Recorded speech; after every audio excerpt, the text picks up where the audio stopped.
Hi guys, it's Miss Pinky. In this quick video I want to talk to you about how to make slip and how to do a process called slip trailing on your ceramic artwork. So first, what is slip in the first place? Slip is clay in its liquid form. So we know that there are lots of different stages for clay to go through as you're using it and as it's drying and as you're firing it. And slip just has a much higher water content than the clay itself. So I have two different types of slip here in containers that you can use in class. We've got a white slip. This doesn't have any grog in it, so it's a smoother consistency. You can see in the container there's no grit or grog or chunks in it. It's just smooth like pancake batter or icing. And then we have our brown clay. And this does have grog, so there's a little bit more grit in it. You can see maybe on the brush on the camera. So this is good for anytime you want rough textures or you're using this clay body. Both of these fire to the same temperature, so they're compatible with one another. But I keep them in these containers so that we can keep them wet longer and use them with our slip trailing bulbs. You can brush slip onto your projects to create a texture. You can brush the white slip onto brown clay body vessels you've created and then carve through it to do sgraffito kind of designs. You can also pipe slip on to projects to create more linear patterns or to do fine details. And to pipe slip on, you would use a slip trailing bulb. So that's the first tool I want to show you. I've got a couple different kinds that we can use in class. I like these ZM slip trailing bulbs because they stand up to the test of time, but they're also very expensive. So it's a splurge thing. We don't have enough of these for each student. Obviously, we share them. But they look like the bulb syringes you see in hospitals for babies sometimes, except these have a metal applicator, so it is not the same thing. But to use this tool, when you get it out of the container, you'll have the rubber bulb syringe like this, and then you have the needle, the applicator that the slip comes through. This is in two parts. So you have the metal part that goes into the bulb syringe, and once you've filled up your syringe, it literally just inserts like that. And then inside the container, there's a little baggie where if the person before you cleaned up appropriately, the little nozzles should be in the baggie.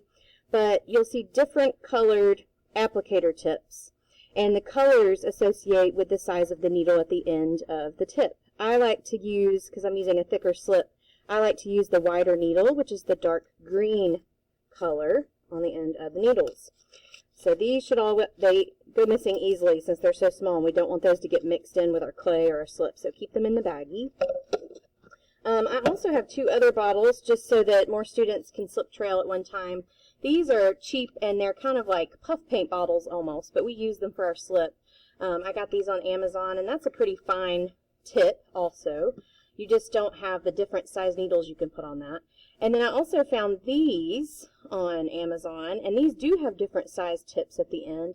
They don't work as well for our brown clay because the grit clogs up the needles, but these are also nice, and they're nice to work in smaller areas that are kind of harder to get into on like vases and things like that or sculptures. Since the bottle is smaller, it's not as awkward to hold as the large bulb syringe. So if you're not using as much or you have a tiny area, that's a good tool to use. What you might use these for, I've got two things here to show you. I would do a Google search of slip trailing on pottery or on sculptures because you'll see a lot of different examples. But this is a wheel thrown platter, and you can see this one was created with red clay, and through the glazes that are on top, you can see linear slip trailed, a spiral that was added, and then also little dots. And it gives a texture for glazes to break over, which is really nice. We know glazes look nice on top of texture. And a student is working on a lidded vessel and created this little sculptural dragon to sit on top, and she wanted little spines down its back, and slip trailing was a great technique to quickly achieve that result without creating tiny little pieces of clay that have to be attached. And glaze will look really nice on that when it's fired too. And you can see lots of different examples if you just go do a search on YouTube or wherever you want to use it. So first of all, how to make slip. I'm going to make some white slip to kind of refill that container. So we use a blender for this, and usually I'm the one making slip for the class, and then you're just using from the containers, but just kind of show you how it's created. I've got a blender that I pretty much just use for blending up paper pulp and also making slip. And I have just a little bit of water because I'm just making a small batch this time. Generally, you kind of want to have the same amount of volume of water to your clay. This blender has a little opening at the top so that I can have most of the lid on. And I usually keep a towel up on the top so that I can drop in some clay while it's blending and then cover it up quickly. You don't want to have an open blender and then turn it on. That's generally a disaster. So I'm going to pause this and put in some clay and show you how it works. Okay, I didn't blend that on camera because I knew the noise would be obnoxious, but I had my lid on top, covered it up, threw in, I was tearing off like, I don't know, pieces that are about this size at a time. Just if you throw in a huge chunk, it's just going to mess up your blender. So you want to break it down and throw in small pieces. Whenever you're checking the consistency of your slip, you always want to take your blender off of the base. Obviously, blenders that are blending and hands going inside them is not a great life decision. And then you can check the viscosity of your slip. If you want something, this one's a little loose, it has a lot more water in it than clay. If you wanted to do something painterly, then that might be a consistency that you would want. But if you want to pipe it and have the slip maintain the shape that you're piping, then I would want to add a little more clay. So I always stop a little earlier than I think just to check it and see if it's what I want yet. And then I'm going to add a little bit more clay just to get this a little thicker. Okay, so I think that I'm happy with this consistency. I added about 5 or 6 more pieces of clay. You can tell just like going like this with the blender that that's a little bit thicker. It looks smooth. I'd test it before you put it in the container. And then you can use a spoon or whatever you have, I'm using a rib, to scrape it into your slip container. And from here, you can practice doing a little bit of slip trailing with your bulb. So that's what I will show you next. The first thing that you would want to do is fill your bulb syringe.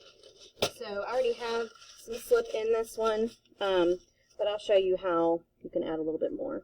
So when you get these out of the container, if the metal attachment is in it already, you want to take that out. And then just like you're using like a little water toy, like back from, childhood or whatever, you squeeze this to get the air out, put the bulb syringe down into the slip. See if I can turn this so you can kind of see. And then I move it around in circles, especially with the brown slip because it has a little more texture in it, and let go of the bulb so it sucks up some of the slip. And you can fill it just based on, the size of the project that you're doing, however much you think you need. You can always go back and refill. And then you're going to insert the metal tip and whichever attachment piece you chose. And it just twists right on. And make sure you attach it correctly so that it doesn't just shoot off when you're slip trailing. So basically what you're doing at this point is you are piping, okay? Like decorating a cake almost. And it's definitely something that I would encourage you to practice. You can do line work, you can do things where you pipe out slip and then you go back with a paintbrush and brush through it. So I'll show you just a few things, but really it's just a matter of practicing. So there is a little bit of air mixed in with the slip and the bulb, so you want to make sure, I always take it and kind of tap the end on the table a little bit to try to get all those air bubbles up to the top of the bulb. If it gets down into the needle, that little air pocket will shoot out and it kind of splatters slip all over the place on your pot. If that happens, it's an easy fix. You just want a soft brush, like a watercolor brush, and you can go over the top of a place that you piped that you don't like the way that it looks, or an air pocket came out. And then just wipe that away. So if you've got a little bit of the old clay color coming out, wipe that off. So you can do a pattern of dots. How hard you're squeezing the bulb syringe will control like how much slip is coming out at a time. You can do different size dots. You can do little teardrop shapes. You can make whatever kind of shape you want with this. Think about like how you would add in clay in lines or in shapes. Like if I wanted to do hearts, I might do 2 next to each other and then bring it down to create a heart. You can do linear patterns. You can do waves and zigzags. Sometimes I'll have students that like to pipe a shape or a line and then go back in with a brush and taper it off. Brush them down so there's a sloping pattern. That helps if you want your glaze to flow or you're using a drippier glaze. It kind of follows that path and then drips off the side, and you can kind of control that way.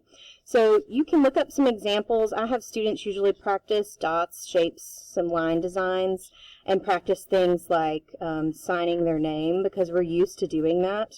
And so you're familiar with like how you might move a pencil or a pen to do that. And so it's just controlling your pressure and doing the same type of movements, and just getting comfortable with, you know, piping different designs, and then it's just a matter of doing it on a 3D surface. So I hope that you try this out and you like it, and feel free to use this on any of your projects.